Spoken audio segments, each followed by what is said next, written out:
International news now.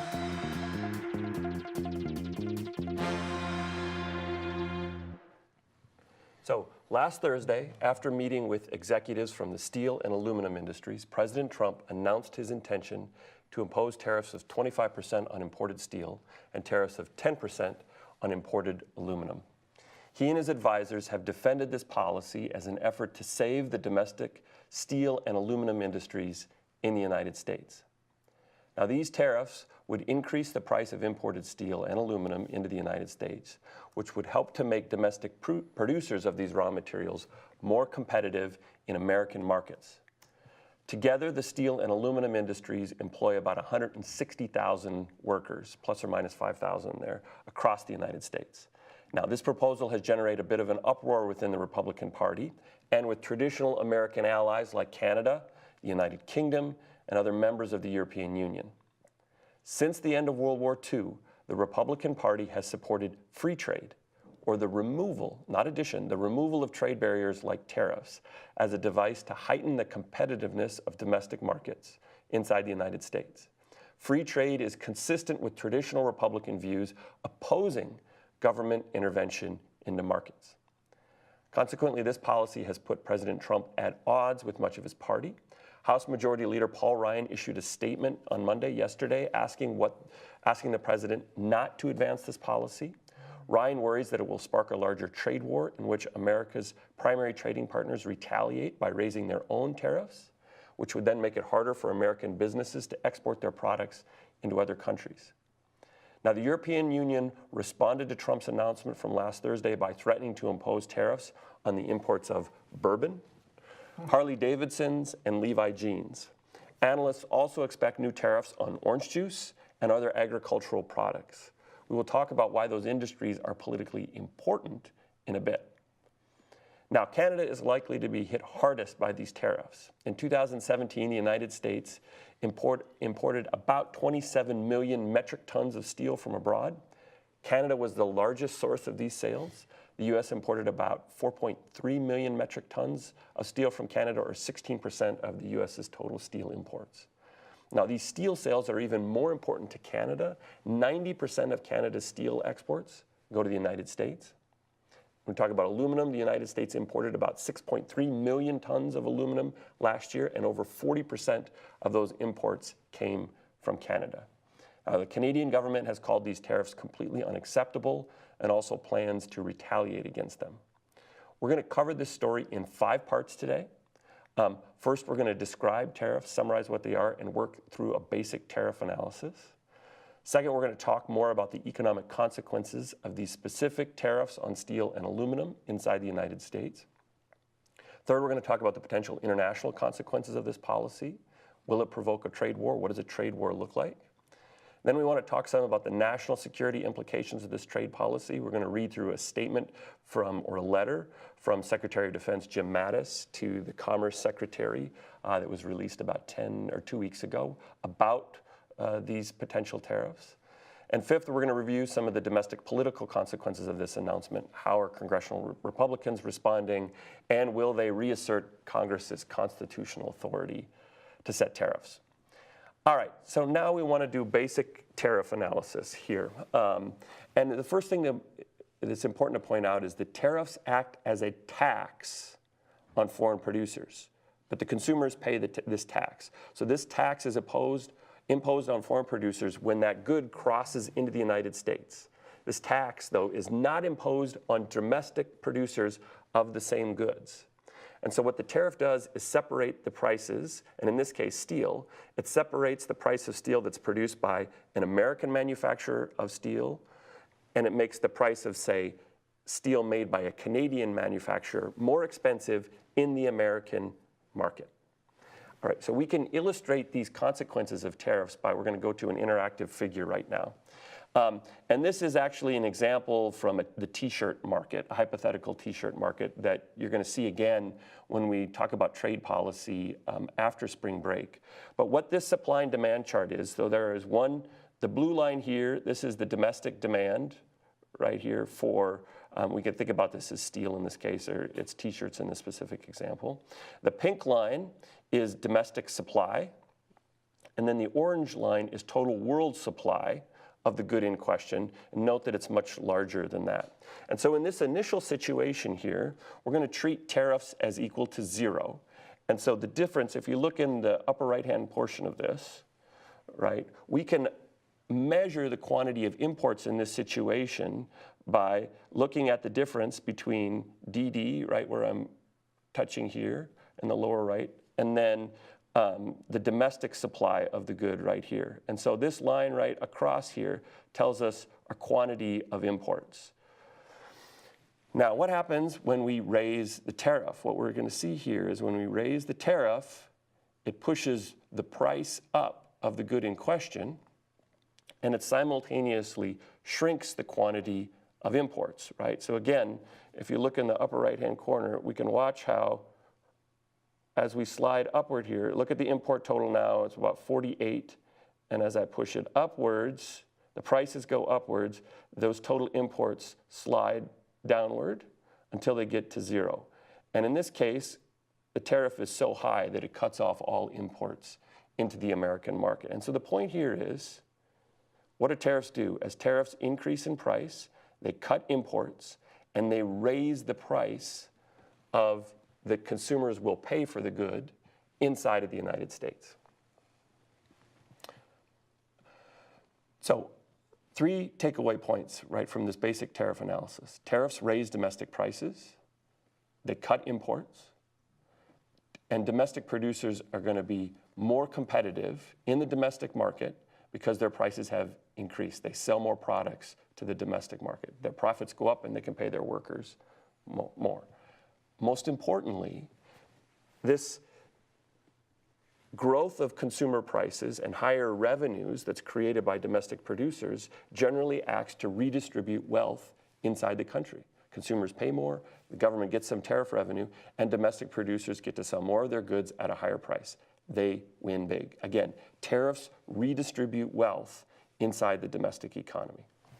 Okay. Now we want to return to the specifics of the tariffs proposed by President Trump last week. And the first thing we're going to do is we're going to run a video from the PBS NewsHour from last week to get an overview of the potential economic consequences of this proposed tariff policy. So let's go ahead and run that clip now. President Trump promised during the campaign to get tougher on trade, and today he took a major step by announcing new tariffs on imported steel and aluminum. It has led some experts to warn of the possibility of a much bigger trade war. But at a meeting with industry leaders, Mr. Trump said the U.S. needs to crack down on countries flooding American markets with cheap metals, and he told the business leaders that the move would give them a big boost. Pretty much all of you will immediately be expanding if we give you that level playing field, if we give you that help. And you're going to hire more workers, and your workers are going to be very happy. They're going to be very, very happy. And again, what's been allowed to go on for decades is disgraceful. It's disgraceful. Mr. Trump said he would announce which countries would be targeted next week. There would be 25% tariffs on steel and 10% on aluminum. A number of Republican allies, including the Speaker of the House, Paul Ryan, took issue with the president's decision. The president has repeatedly threatened to take tougher measures against China, and the Wall Street Journal's Greg Ip is here now to explain what all of this might mean. Greg, thank you for being with us. Before we get into the reaction to all this, including in the markets, what would tariffs at this level, 25% on steel, 10% on aluminum, generally what would that mean? Well, for companies in the United States that make steel and aluminum, it's great news. Those companies like Nucor or U.S. Steel or Alcoa will have higher profit margins because they can sell their steel and their aluminum at higher prices. It's good news for their workers. Those industries have lost a lot of workers because of import penetration over the last 15 years. Fewer jobs will be lost. Maybe a few jobs will get added. It's good news for some parts of the country where those mills are located. It's bad news, though, for any company that uses steel and aluminum. That's a lot of companies, way more companies and workers than actually produce it. Automobiles, for example, aerospace, the companies that make soda because of the soda cans, tin foil, all the consumers, you and I will all pay a tiny little bit more maybe too little to notice, but yes, we will pay more for those products. And I was going to say we actually have some graphics showing some of that, and maybe we can show that to the audience while we're talking. But in essence, so the president sees winners in this country, but there are others who are worried that the reaction from abroad is going to lead to harm for other parts of the American economy. Well, absolutely, and we've seen this movie before. In 2002, President George W. Bush raised steel tariffs partly to protect workers in West Virginia. And the analysis of that decision later showed that it actually hurt the U.S. economy because it raised costs so much in industries that use steel. Right now, people are worried not just about the immediate impact on the U.S. industry, but what if all these other countries that feel that we've treated them unfairly retaliate? So not only are those effects hurting us in terms of our consumption of those products, but our ability to sell to those other foreign markets is affected. So how much does that explain what happened in the financial markets today? So I think the negative impact on the stock market reflects a couple of things. First of all, tiny bit of harm to U.S. growth, a little bit of upward pressure on inflation at a time when the Federal Reserve is already talking about raising interest rates some more. Secondly, though, I think it also speaks to the overall degree of uncertainty and concern about this administration. You know, for the first year of Trump's presidency, it was all about less regulation and less taxes. Business loved that. Now they're seeing the less positive side of it, more protectionism. At the same time, enormous conflict both within the White House, within Trump's own advisors, and between the administration and its allies in business and the Republican Congress. And we were told that there was serious disagreement inside the White House, as you're just suggesting over this. And there was also confusion about whether this was going to be announced today. We were told at one point it was not, and then the president announced it a few minutes later. Right, and as you were saying, I think that some of the details have yet to be heard. We don't know specifically which countries are going to be hit with tariffs, how long they'll last, and it may be that there are other, attenuating factors that will come into play. So this all creates a lot of uncertainty around the decision. All of which we will wait to see. Greg Ip, thank you very much. All right, thanks for having me. All right, so let me make a few points here. First, note who was present when Trump made this announcement. Aluminum and steel executives. This is important because they are the chief beneficiaries economically from this initiative. So of course they're going to love it, and they're all going to nod, and they're all going to wear their red ties, and everybody's going to match, and it's a party for them. And it's true that they will benefit the way that President Trump describes it. Their profit margins will increase. They will be able to expand their business operations. They will be able to hire more workers or take more profits, depending on how they decide to do that. And they could potentially pay their workers more. And so it shouldn't be really too controversial that this move on tariffs will benefit the aluminum and steel industries, right? Who within the aluminum and steel industries it will actually benefit is a bit more complicated, depending on what the executives decide to do with the rising profit margins that they will receive from this potential move.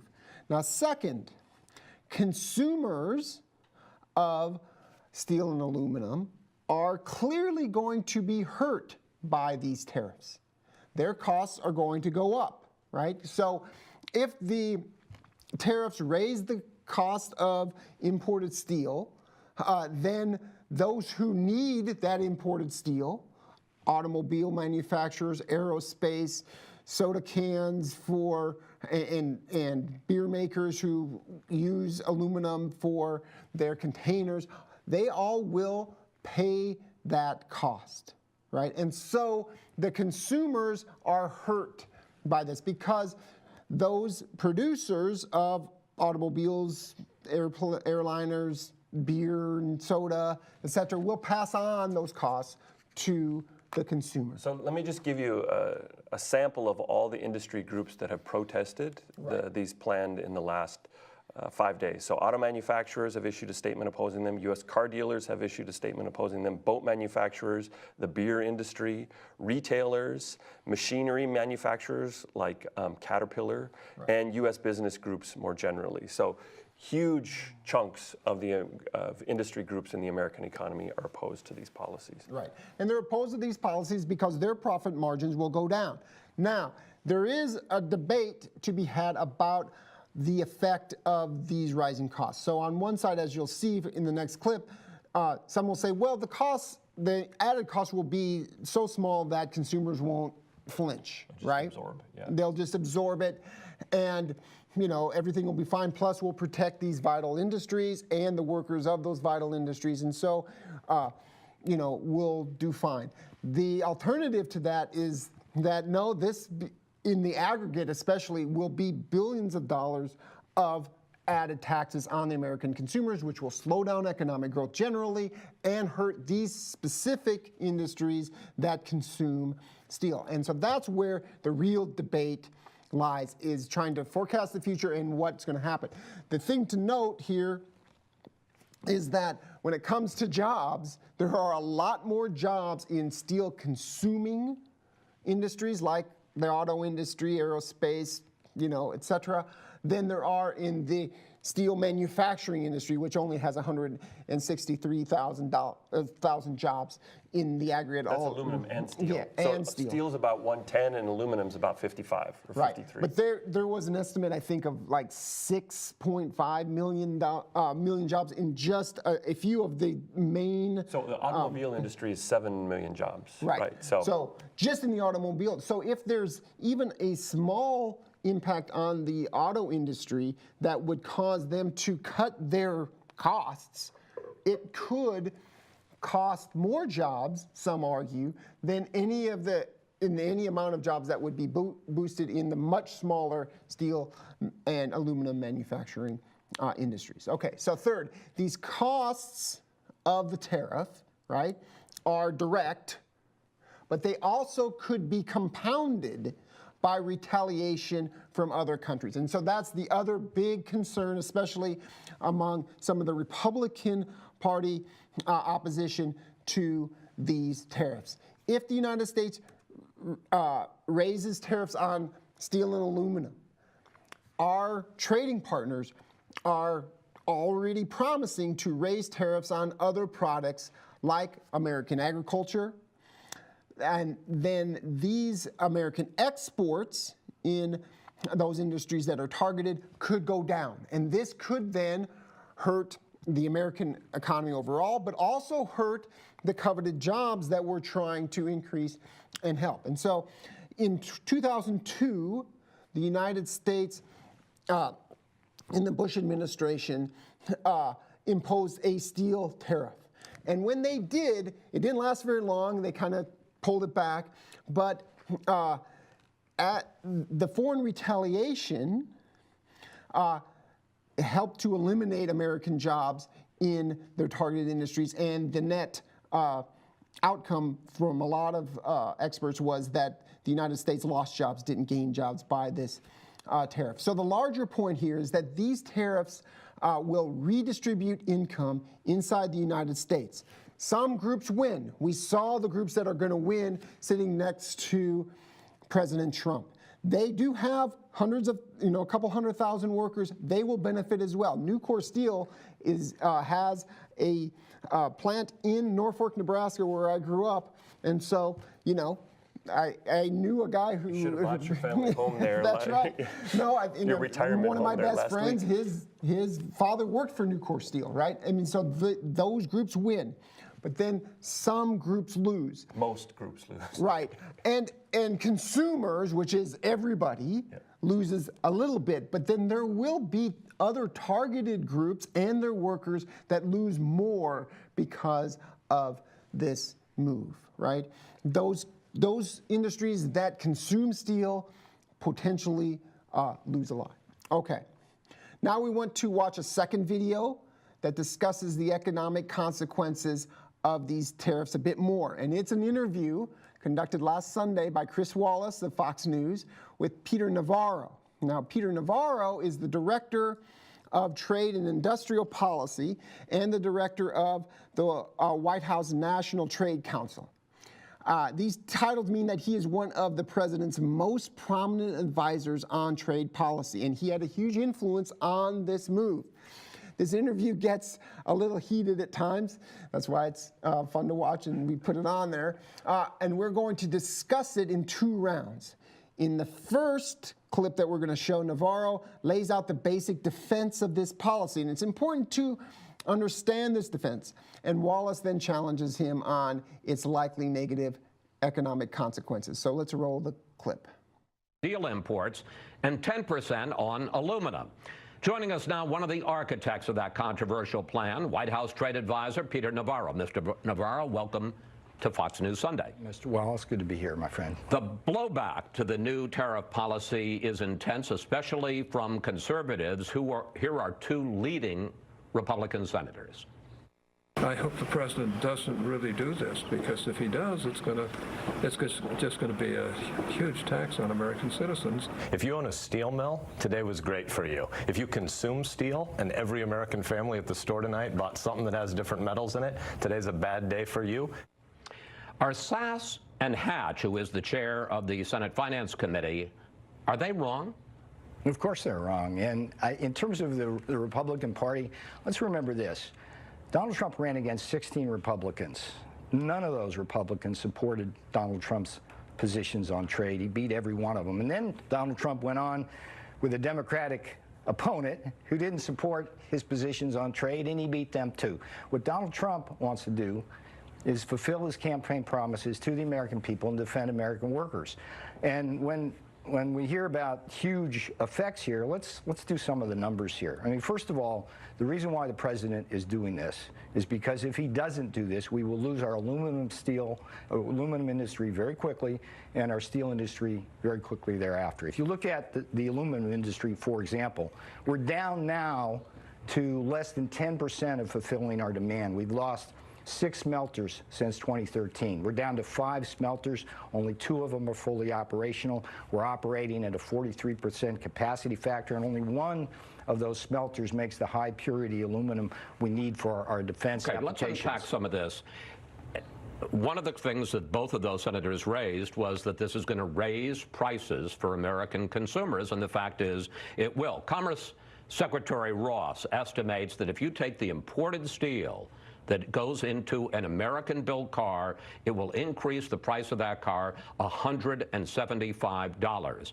An analyst at the Cato Institute tweeted this: so a new $175 per vehicle tax times 17 million vehicles sold in the USA in 2017 equals almost $3 billion in new annual consumer taxes just for steel and autos. Overall, when you, if I may, sir, if you talk about not just cars, but all the products that use imported steel or imported aluminum, we're talking about a tax on American consumers in the billions of dollars. I like Secretary Ross's math a whole lot better. Let's do it for aluminum. If you look at a 10% tariff on aluminum, 6-pack of beer or Coke, that's $0.015.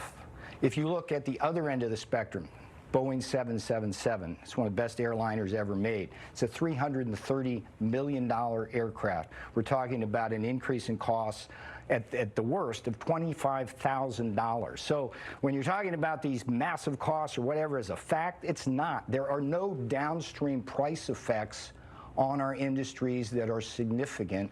What we're doing here, and let's be very clear about the mission. Wait a minute, even if it's $175 a car and there's 17,000 cars, 17 million cars sold, that is a $3 billion tax. I guess we would disagree about how to do the math here. $175 on a $30,000 car is less, a small fraction of 1%. You add it up. To get that, well, you can do that math. Sir, if you add it up, we're talking billions of dollars in added costs. And let's see, last time I checked, we had an $18 trillion economy. It's second order small. There's not enough zeros to get I mean, I know you're a good economist, but the fact is, we're talking in billions of dollars, correct? On a $19 trillion economy. Look, here. But you agree, it's a billions of dollars increase in cost. What I agree is that the downstream effects of steel and aluminum tariffs are insignificant.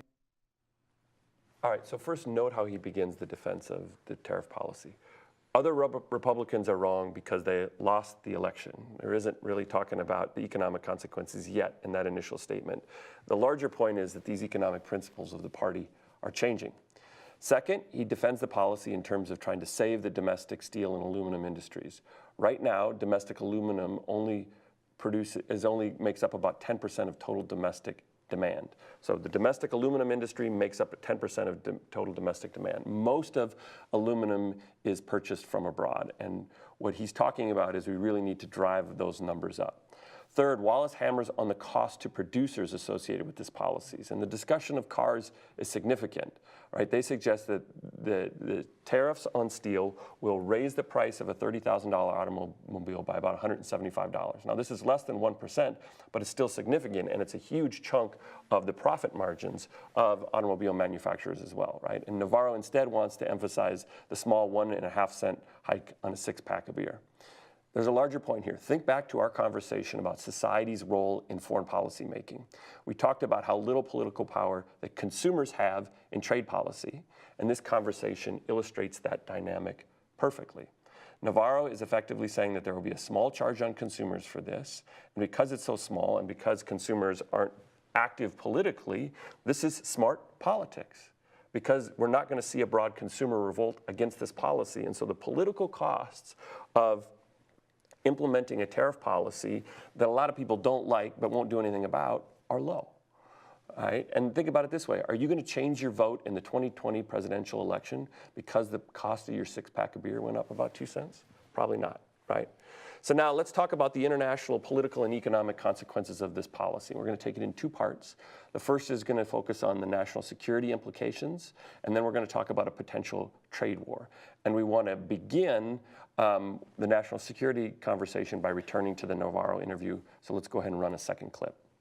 The mission here is to preserve our steel and aluminum industries for national security and economic security. And look, all right. I want to pick up on exactly that point, because the president is imposing these new tariffs under Section 232 of the Trade Expansion Act, which says that all of this imported steel and all of this imported aluminum, it threatens our national security. I want to ask you about that, though. Here are the countries that we import steel from. Canada is number 1 with 16% of the market. South Korea is number 3. Russia is number 5. And China is way down at number 11 with only 2% of our national steel imports. Question, how can Canadian imports be a threat to our national security when for the last quarter century under law, Canadian imports are the Canadian industrial base is considered part of our defense, the American defense industrial base? So let's tackle this in two ways. First of all, let's talk about the 232. When 232 investigation, it's national security and economic security broadly defined. And it's country agnostic. It doesn't matter who's sending us this product. The fact is, if we keep receiving it the way we are, we're not going to have an aluminum industry. We're not going to have a steel industry. That aluminum industry, make no mistake here, that thing's on life support. That'll be gone in a year or two if the president doesn't take the courageous actions he's proposed. So let me ask you, will the president... but let me ask you this. Will the president... You promised, you asked me not to filibuster. I would ask you to do the same thing. I'm asking a question. Questions. Will the president exempt allies like Canada and Europe? On Thursday, which was a great meeting with the CEOs, there was uniform consensus that what the president needed to do was tariffs, not quotas, and it needed to be across the board. That was the president's announcement that day. That's the direction it's heading. So my expectation is that's the direction it's heading. And so in answer to my direct question, will he exempt Canada? Will he exempt the European Union? That's not his decision. And so, well, I mean, it is his decision. Look, you have to understand. You're saying he's not going to do it. Understand, Chris. As soon as he starts exempting countries, he has to raise the tariff on everybody else. As soon as he exempts one country, his phone starts ringing from the heads of state of other countries. So just to make it why clear, not me? It's a global imposition. Asked and answered. All right, a few points here. First, President Trump is going to legally defend his right to impose these tariffs under Section 232 of the Trade Expansion Act of 1962. Now, the president has not used this legal justification since the 1970s. This law gives presidents the authority to protect or safeguard industries from international economic competition that produces goods essential for national security. Now, the Commerce Department weighed in, wrote a memo that was published in December saying that President Trump needs to impose these tariffs for national security reasons. The Defense Department weighed in, and we're going to show you the memo that was released a couple weeks ago from Secretary of Defense Jim Mattis on this issue. And notice the slight contradiction in this memo. So first, regarding the December 15, 2017 memo, the DoD believes that the systematic use of unfair trade practices to intentionally erode our innovation and manufacturing industrial base poses a risk to our national security. Note what comes at the end of the paragraph, though. As noted in both Section 232 reports, however, the U.S. military requirements for steel and aluminum each represent only about 3% of U.S. production. Therefore, the DoD does not believe that the findings in these reports impact the ability of DoD programs to acquire the steel or aluminum necessary to meet. So, yeah, we agree with tariffs, but we don't need it for national defense. The other thing, though, that's important here that Mattis points out are the costs and the harm that these tariffs could have on our allies, and it wants exemptions to our allies. And who is the Defense Department talking about? It's talking about Canada, Europe, South Korea, and Japan. These are the principal exporters of steel to the United States.